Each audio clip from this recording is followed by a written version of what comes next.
I was worth about over $1 million when I was 23, and over $10 million when I was 24, and over $100 million when I was 25. And it wasn't that important because I never did it for the money.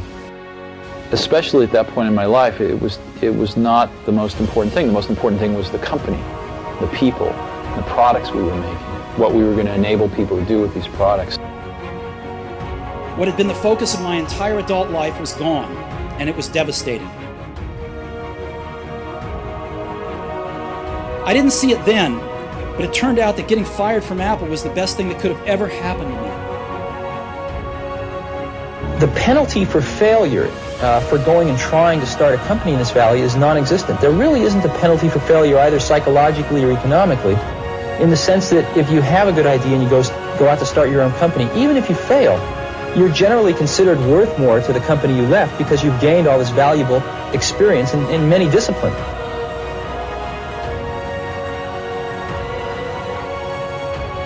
Most people don't get those experiences because they never ask.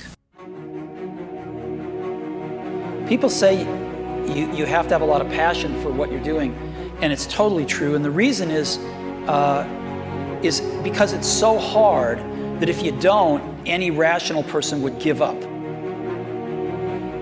Most people never pick up the phone and call. Most people never ask, and that's what separates sometimes the people that do things from the people that just dream about them. You gotta act, and you've got to be willing to fail. You've got to be willing to crash and burn. If you're afraid of failing, you won't get very far. People say you have to have a lot of passion for what you're doing, and it's totally true. And the reason is because it's so hard that if you don't, any rational person would give up. It's really hard, and you have to do it over a sustained period of time. So if you don't love it, if you're not having fun doing it and you don't really love it, you're going to give up. And that's what happens to most people, actually. If you really look at the ones that ended up being successful, unquote, in the eyes of society, and the ones that didn't, oftentimes it's the ones that are successful loved what they did so they could persevere when it got really tough. And the ones that didn't love it quit because they're sane, right? Who would want to put up with this stuff if you don't love it? So it's a lot of hard work, and it's a lot of worrying constantly. And if you don't love it, you're going to fail. So you got to love it. You got to have passion.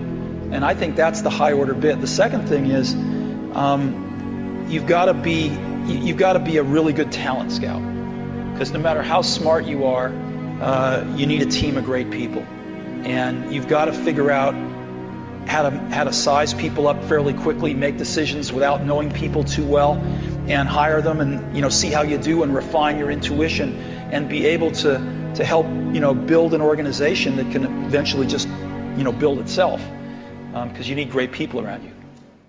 A lot of people come to me and they say, well, I want to be an entrepreneur, and I go, oh, that's great, what's your idea? And they go, well, I don't have one yet. And I say, well, I think you should go get a job as a busboy or something until you find something you're really passionate about, because it's a lot of work. And I'm convinced that about half of what separates the successful entrepreneurs from the non-successful ones is pure perseverance. It is so hard. You pour so much of your life into this thing, and there are such rough moments in time that most people give up. I don't blame them. I mean, it's really tough, and it consumes your life. I mean, if you've got a family and you're in the early days of a company, I can't imagine how one could do it. I'm sure it's been done, but it's rough. I mean, because it's pretty much an 18-hour-a-day job, 7 days a week for a while. So unless you have a lot of passion about this, you're going to not survive. You're going to give it up. So you got to have an idea or a problem or a wrong that you want to right that you're passionate about. Otherwise, you're not going to have the perseverance to stick it through. And I think that's half the battle right there. It's hard to remember how bad it was, in early 80s, with IBM taking over the world with the PC, with DOS out there. It was far worse than the Apple II. And they tried to copy the Apple II, and they'd done a pretty bad job, and you needed to know a lot. And so things were kind of slipping backwards. And Macintosh was, you saw the 1984 commercial. I hope you have that in your archives. You know, Macintosh was basically this this relatively small company, you know, in Cupertino, California, taking on the Goliath, IBM, and saying, wait a minute, your way is wrong. This is not the way we want computers to go. This is not the legacy we want to leave. This is not what we want our kids to be learning. This is wrong, and we are going to show you the right way to do it. And here it is, it's called Macintosh, and this is so much better that it's going to beat you. And we are going to do it. And that's what Apple stood for. You've just seen some pictures of Macintosh. Now I'd like to show you Macintosh in person. All of the images you are about to see on the large screen will be generated by what's in that bag. A lot of people come to me and they say, well, I want to be an entrepreneur. And I go, oh, that's great. What's your idea? And they go, well, I don't have one yet. And I say, well, I think you should go get a job as a busboy or something until you find something you're really passionate about, because it's a lot of work. And I'm convinced that about half of what separates the successful entrepreneurs from the non-successful ones is pure perseverance. It is so hard. You pour so much of your life into this thing. There are such rough moments in time that most people give up. I don't blame them. I mean, it's really tough, and it consumes your life. I mean, if you've got a family and you're in the early days of a company, I can't imagine how one could do it. I'm sure it's been done, but it's rough. I mean, because it's pretty much an 18-hour-a-day job, 7 days a week for a while. So unless you have a lot of passion about this, you're going to not survive. You're going to give it up. So you got to have an idea or a problem or a wrong that you want to right that you're passionate about. Otherwise, you're not going to have the perseverance to stick it through. And I think that's half the battle right there. And so things were kind of slipping backwards. And Macintosh was, you saw the 1984 commercial. I hope you have that in your archives. You know, Macintosh was basically this relatively small company, you know, in Cupertino, California, taking on the Goliath, IBM, and saying, wait a minute, your way is wrong. This is not the way we want computers to go. This is not the legacy we want to leave. This is not what we want our kids to be learning. This is wrong, and we are going to show you the right way to do it. And here it is, it's called Macintosh, and this is so much better that it's going to beat you. And we are going to do it. And that's what Apple stood for.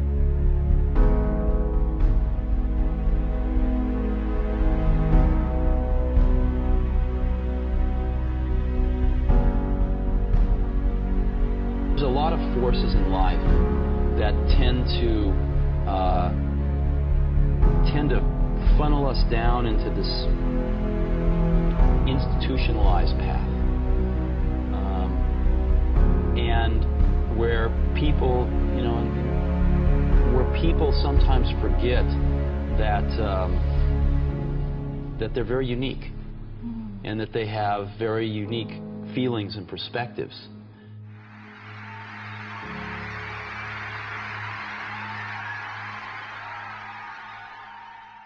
Truth be told, I never graduated from college. It was pretty scary at the time, but looking back, it was one of the best decisions I ever made. The minute I dropped out, I could stop taking the required classes that didn't interest me and begin dropping in on the ones that looked far more interesting. It wasn't all romantic. I didn't have a dorm room, so I slept on the floor in friends' rooms. I returned Coke bottles for the 5-cent deposits to buy food with. And I would walk the 7 miles across town every Sunday night. And much of what I stumbled into by following my curiosity and intuition turned out to be priceless later on. You've got to find what you love. And that is as true for work as it is for your lovers. Your work is going to fill a large part of your life. And the only way to be truly satisfied is to do what you believe is great work. And the only way to do great work is to love what you do. If you haven't found it yet, keep looking and don't settle. As with all matters of the heart, you'll know when you find it. And like any great relationship, it just gets better and better as the years roll on. So keep looking. Don't settle. When I was 17, I read a quote, "If you live each day as if it was your last, someday you'll most certainly be right." It made an impression on me, and since then, for the past 33 years, I've looked in the mirror every morning and asked myself, if today were the last day of my life, would I want to do what I am about to do today? And whenever the answer has been no for too many days in a row, I know I need to change something. Remembering that I'll be dead soon is the most important tool I've ever encountered to help me make the big choices in life. Because almost everything, all external expectations, all pride, all fear of embarrassment or failure, these things just fall away in the face of death, leaving only what is truly important. Remembering that you are going to die is the best way I know to avoid the trap of thinking you have something to lose. You are already naked. There is no reason not to follow your heart. About a year ago, I was diagnosed with cancer. I had a scan at 7:30 in the morning, and it clearly showed a tumor on my pancreas. I didn't even know what a pancreas was. The doctors told me this was almost certainly a type of cancer that is incurable, and that I should expect to live no longer than 3 to 6 months. My doctor advised me to go home and get my affairs in order, which is doctor's code for prepare to die. It means to try and tell your kids everything you thought you'd have the next 10 years to tell them in just a few months. It means to make sure everything is buttoned up so that it will be as easy as possible for your family. It means to say your goodbyes. No one wants to die. Even people who want to go to heaven don't want to die to get there. And yet, death is the destination we all share. No one has ever escaped it. And that is as it should be, because death is very likely the single best invention of life. It's life's change agent. It clears out the old to make way for the new. Right now, the new is you.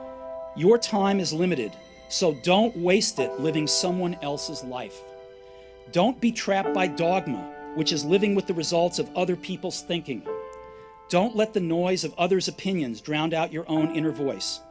And most important, have the courage to follow your heart and intuition. They somehow already know what you truly want to become. Everything else is secondary. It was their farewell message as they signed off. Stay hungry, stay foolish. And I have always wished that for myself. And now, as you graduate to begin anew, I wish that for you. Stay hungry, stay foolish.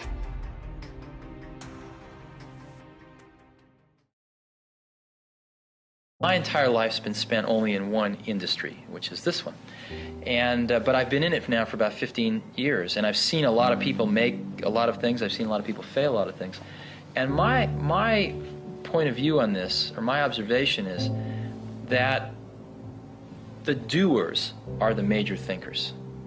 The people that really create the things that change this industry are both the thinker-doer in one person. And if we really go back and we examine, did Leonardo have a guy off to the side that was thinking 5 years out in the future what he would paint or the technology he would use to paint it? Of course not. Leonardo was the artist, but he also mixed all his own paints. He also was a fairly good chemist, knew about pigments, knew about human anatomy, and combining all of those skills together, the art and the science, the thinking and the doing, was what resulted in the exceptional result.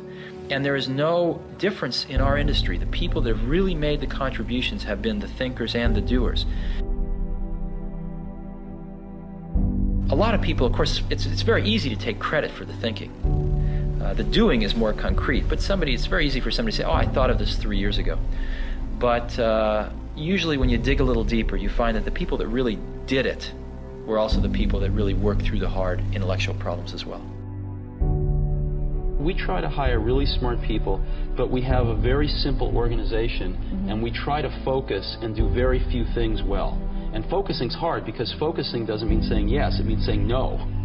So we decide not to do a lot of things so we can focus on a few handfuls of things and do them well.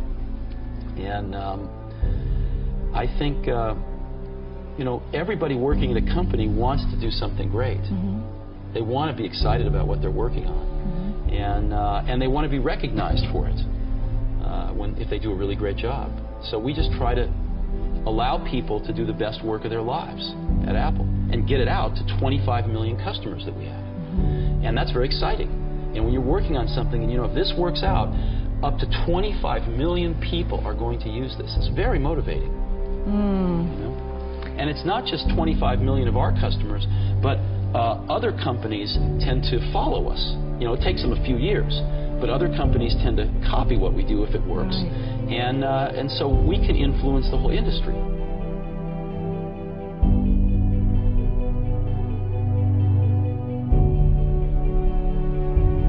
When I was a young kid, there was a widowed man that lived up the street, and he was in his 80s.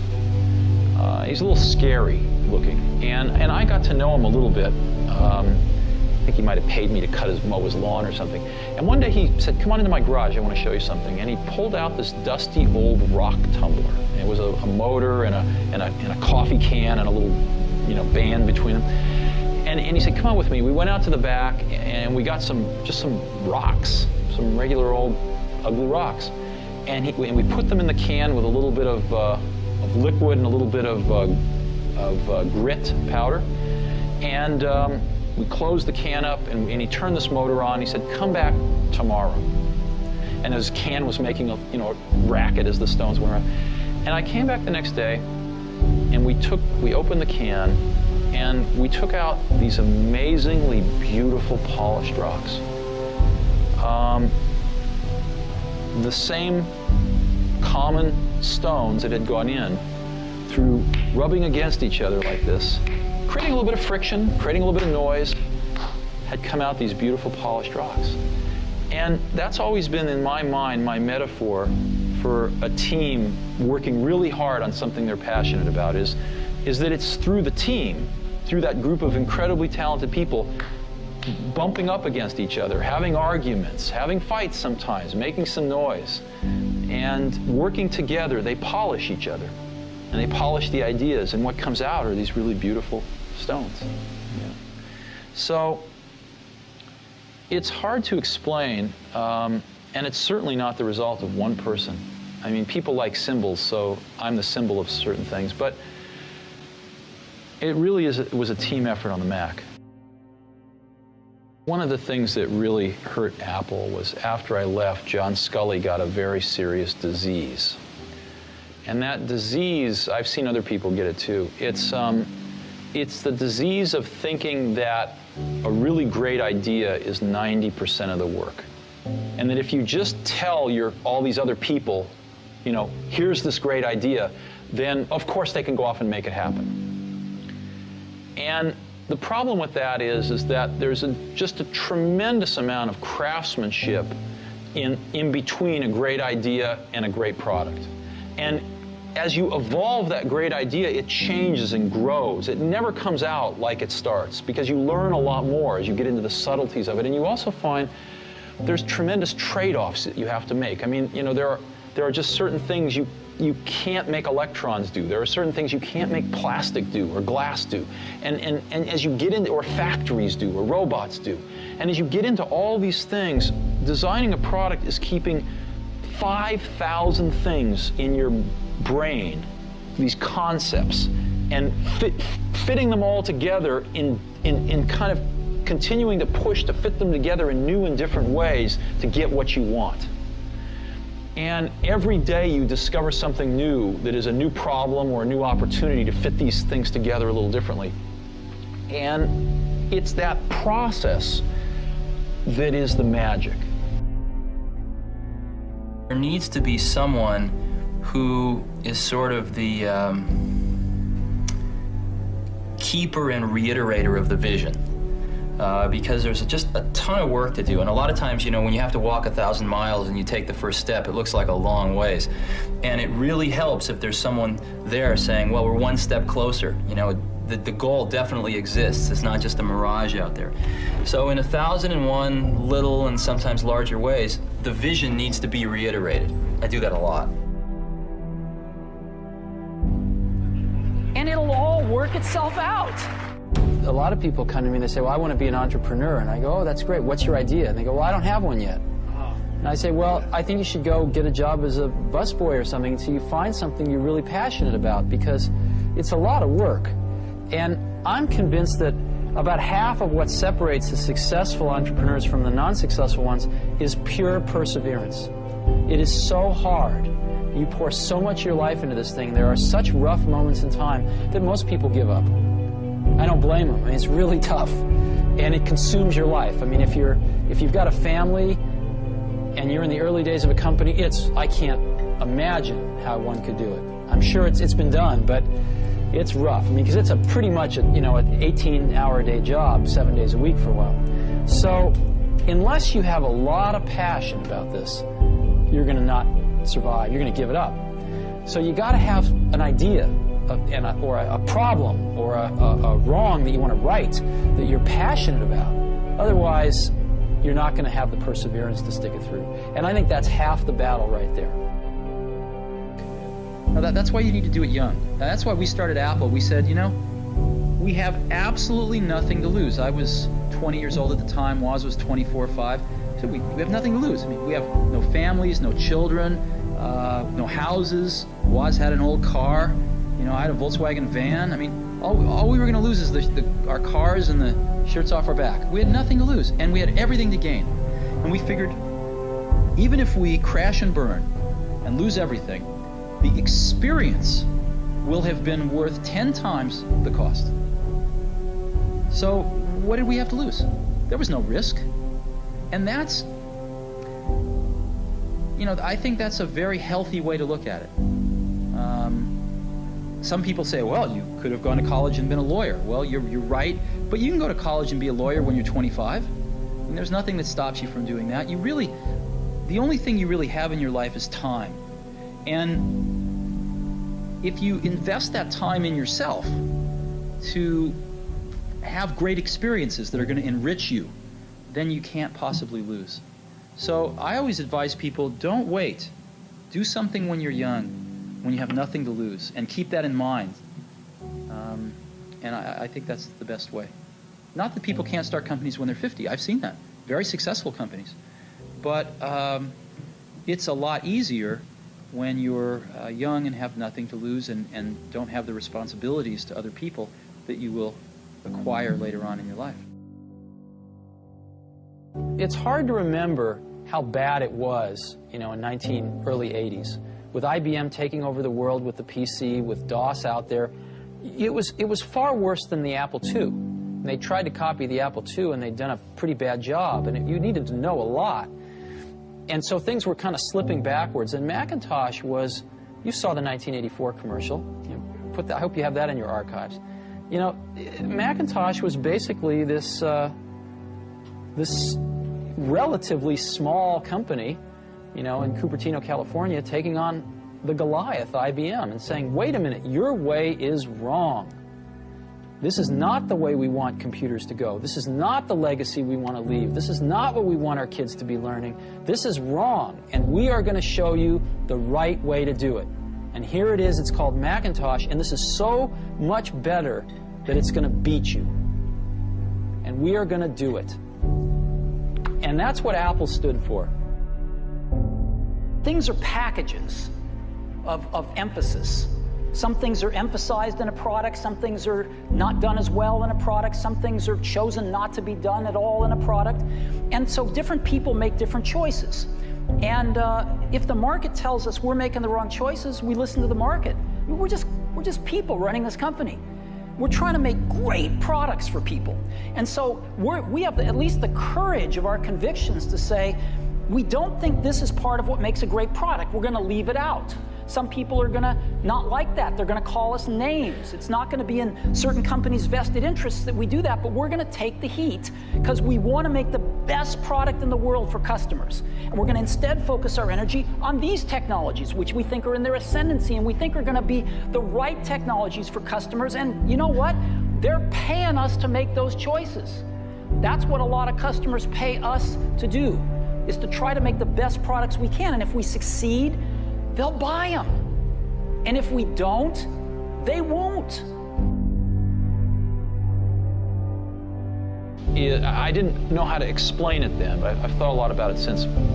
Most things in life, the dynamic range between average and the best is at most 2 to 1. Right? Like if you go to New York City and you get an average taxi cab driver versus the best taxi cab driver, you're probably going to get to your destination with the best taxi cab maybe 30% faster. In an automobile, what's the difference between an average and the best? Maybe, I don't know, 20%. The best CD player and an average CD player, I don't know, 20%. So 2 to 1 is a big dynamic range in most of life. In software, and it used to be the case in hardware too, the difference between average and the best is 50 to 1, maybe 100 to 1. Easy. Okay? Very few things in life are like this, but what I was lucky enough to spend my life in is like this. And so I've built a lot of my success off finding these truly gifted people and not settling for B and C players, but really going for the A players. And I found something. I found that when you get enough A players together, when you go through the incredible work to find 5 of these A players, they really like working with each other because they've never had a chance to do that before. And they don't want to work with B and C players, and so it becomes self-policing, and they only want to hire more A players. And so you build up these pockets of A players, and it propagates. And that's what the Mac team was like. They were all A players. And these were extraordinarily talented people.